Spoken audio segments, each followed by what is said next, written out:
तो यहाँ हम बात करने वाले हैं एनएसजी के बारे में, जो अक्सर न्यूज़ में रहता है और यूपीएससी से काफ़ी क्वेश्चन पूछता है। तो हम ये क्वेश्चन करेंगे और इसके थ्रू हम एनएसजी को जान लेंगे। तो चलिए शुरू करते हैं।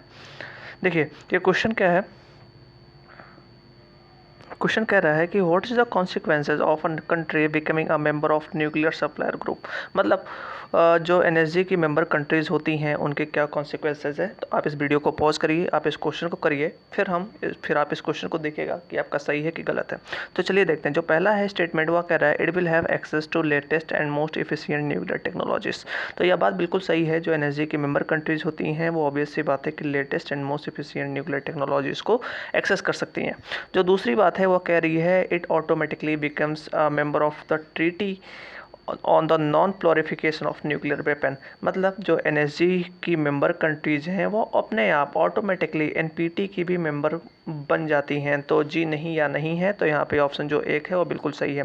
जो एनएसजी की मेंबर कंट्रीज़ होती हैं वह अपने आप एनपीटी का मेंबर नहीं बनती हैं। इसी वजह से इंडिया भी ट्राई कर रहा है कि वह एनपीटी का बिना मेंबर हुए एनएसजी की मेंबरशिप ले ले। तो चलिए इसके बारे में थोड़ा डिस्क्रिप्शन पे हम देख लेते हैं, डिस्क्रिप्शन क्या कह रहा है। तो देखिए, जो एनएसजी है वह एक ग्रुप है न्यूक्लियर सप्लायर कंट्रीज़ का, जो प्रिवेंट करती हैं और कंट्रोल करती हैं export of materials, equipment and technologies जो न्यूक्लियर वेपन बनाने में यूज होता हो।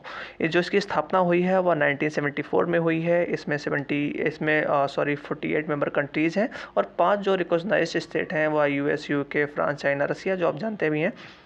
जो इसके मेंबर हैं वह एक्सेस कर सकते हैं latest and most efficient nuclear technologies. इसी वजह से चाइना हमसे न्यूक्लियर एनर्जी में आगे है, क्योंकि वह एक्सेस कर सकता है जो आधुनिक टेक्नोलॉजीज़ हैं और उसको अच्छे से प्रिवेंट भी कर सकता है।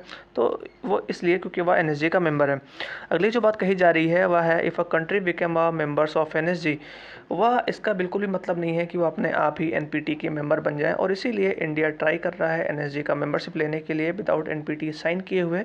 लेकिन चाइना, ऑस्ट्रेलिया, आयरलैंड जैसी कुछ कंट्रीज़ हैं जो नहीं चाहती हैं कि इंडिया बिना एनपीटी को साइन किए हुए एनएसजी की मेंबरशिप ले।